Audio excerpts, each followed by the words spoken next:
Hello all, welcome to our week 3 lecture, Women and Children Welfare. Last week I addressed development of public institutions. There was no segregation of women, children, criminals, insane, drunks, everyone congregated in the same space. Can you imagine young children housed with adult criminals, young women confined with large groups of men, impoverished people enclosed with mentally insane? We take for granted that children, men, and women are going to be separated today.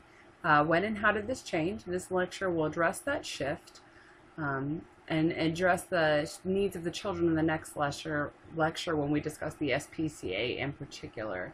Some of you may already be familiar with that story. So, in the early 19th century, we witnessed the classification and segregation of populations. The first segregation benefited children, changing perception of children as children, not little adults. So a lot of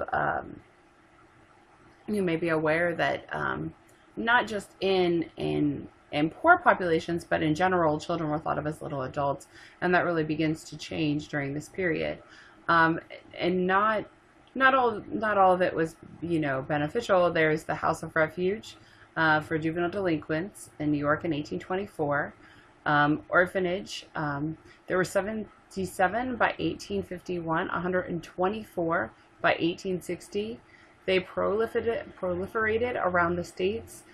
They required a removal of children from poor houses in 1860. Half the orphans, one parent deceased, one parent unable to care for the child. In many orphanages, half orphans outnumbered full orphans. By 1900, the state of California had 5,399 half orphans and only 959 full orphans. Orphanages were institutional and built in the South for white children. Orphanages were one institution that was built in the South for white children. Food, clothing, shelter, and education was provided. It was a social mechanism for sustaining these children. It was regimented with strict discipline, training, and rehabilitation. It prevented parents from visiting children because they were seen as inappropriate influences. And it often desired by parents as a temporary situation, but language obstacles resulted in parents signing termination of parental rights when they thought they were signing temporary housing papers. So we kind of talked about that earlier, especially with immigration. People often didn't speak the language. So what would happen is they would think they were signing to get some assistance for their child, maybe while they were out of work or experiencing some kind of recession. And actually they were signing away their rights, and sometimes they would come back to the orphanage to claim their child, and they would just be gone. Children's Aid Society in New York was founded by Reverend Charles Loring Brace. 1852, estimated 10,000 abandoned orphans, runaway children roaming the streets of New York. So, I mean, that's a huge population. It posed the concept of institutional care for children, saved children by providing education and shelter, and by separating them from their parents. It was also called placing out, which is another term you might be already familiar with. It convinced that foster placement outside New York in healthy and rural settings was the best solution. Clearly, we're going to talk about this a little more as we talk about orphan train. But one thing that you're going to find is that this idea that urban settings are bad and rural settings are good, and that somehow by being in just the rural community, these children will get a better shot at life, better morals, better something. They sent children to farms in the West, actually the Midwest, Michigan to Kansas to Minnesota, and you're going to hear about that in the orphan train. They actually discuss the path that the train takes. Farm labor was in high demand, so families welcomed children, not always attending to educate and rehabilitate them. There was evidence of abuse, them being overworked, no education, poor food, and clothing. They sought assistance to help needy children, combat delinquency, safeguard the property of the well-to-do. So you'll remember that we talked about control, social control, and this is, again, that's going to be a common theme as we move throughout our class. They placed 4,614 children between 1853 and 1864. It continued until World War I. They placed a total of 120,000 children, all of whom traveled on the orphan train, which we're going to continue and talk a little more about next week. There was opposition. Impoverished families who did not want children removed and sent so far away. As we said, sometimes they didn't even mean to sign away their rights. States did not want delinquents dumped within their borders, or mistreated children ran away and became public charges. So, we're talking about sending them from urban New York out to the Midwest, but the Midwest didn't necessarily want these children. And another big objection is I discussed how these were usually Protestant organizations.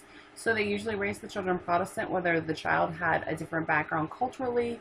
So the Catholic Church was concerned that they were attempting to convert Catholic immigrant children to the Protestant faith through these saving methods. It laid the foundation for placing out or foster care, which is, still, as I said, terms that are sometimes used today. Growing practice of boarding out system, place child in private home and pay the family a fee for their care. It reinforced the notion of family as the optimal social structure, and the idea that the child might eventually get adopted, that they would become a part of the family. I mean, we're going to see with Orphan Train and others that that's not what really happened, but that was the hope. The early 20th century research showed delinquents were a cross-section of the population, not just from the pauper classes. Earlier era children and adolescents convicted of crimes sent to the almshouse, or they were incarcerated with adults. Gradually, children and adolescents were removed to facilities designed for them, juvenile reformatories. Earlier versions were much like prisons. There was discipline and punishment. They were intended to reform the deviant behavior. It resulted in angry and vengeful young adults when they re-entered society. Later, they acknowledged more effective ways to rehabilitate adolescents rather than just punish them. The House of Corrections that emphasized education and training, use of indeterminate sentences, introduction of prohibition and parole, initially conducted by untrained volunteers, discreet persons of good character.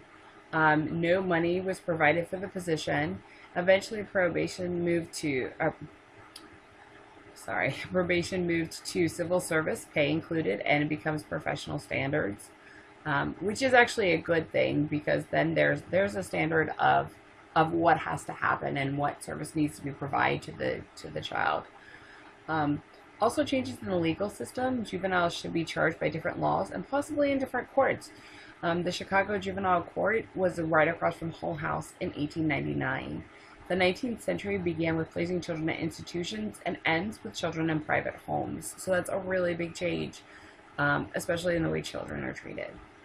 And then the other topic I'm going to discuss in this lecture is mothers' pensions.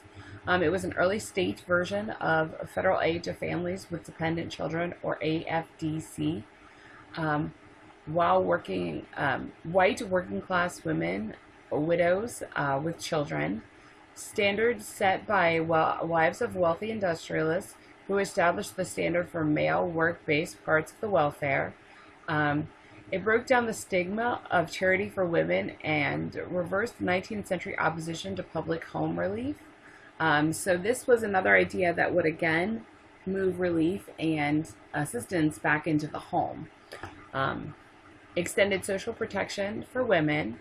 1915, 29 states instituted mothers' pension programs. By 1919, another 10 did the same. They're based on the view that family life in the home is sapped in the foundations when the mother of young children works for wages. So they're based on the idea that we talked about earlier, which is that the mother belongs in the home, caring for the children, and when there's no father able to provide the income, how do these mothers stay in the home? And that was really the goal of the mother's pension, was for these mothers to be able to stay in home and to continue to take care of their children. So death or injury of husbands and forced women into the breadwinning roles. The pension preserved the integrity of motherhood. Note that providing child care for mothers could work was not endorsed by the general public because it ran counter to women working outside the home. So this was not, the preference was not for women to get a job and to earn their keep, but instead to be able to stay in the home. But mother's pension more directly and rigidly monitored and prescribed the moral qualities of motherhood, and the money did not go to unwed mothers. So, you had to be a widow or have a husband who was injured and unable to work. If you were pregnant out of wedlock, you could not get a mother's pension to stay home. And, there was a lot of moral, and not just moral, but cultural control, a cultural standard that was expected. You needed proof of citizenship and 3 years residency in some states, and that might take you back to our week 1 lecture where we talked about this idea of residency again. There's a meager stipend for women who are physically, mentally, or morally fit to bring up their children.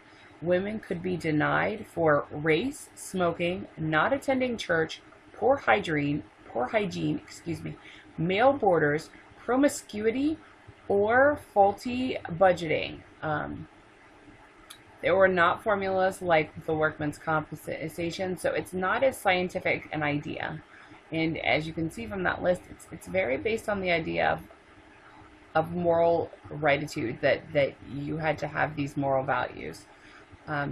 Child welfare as a part of the progressive movement will be addressed later.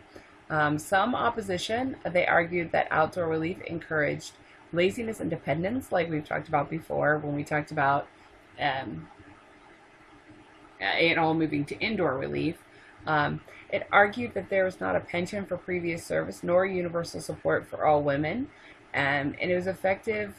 Women's group defeated the opponents' aid. So, there's still in the 19th century and even into the early 20th century when we start to talk about progressives, there's still this idea that, women are the central of the home and that's where they should be, and that, that's where women belong. So here's my references for this week. Thanks, you guys. You have a great day.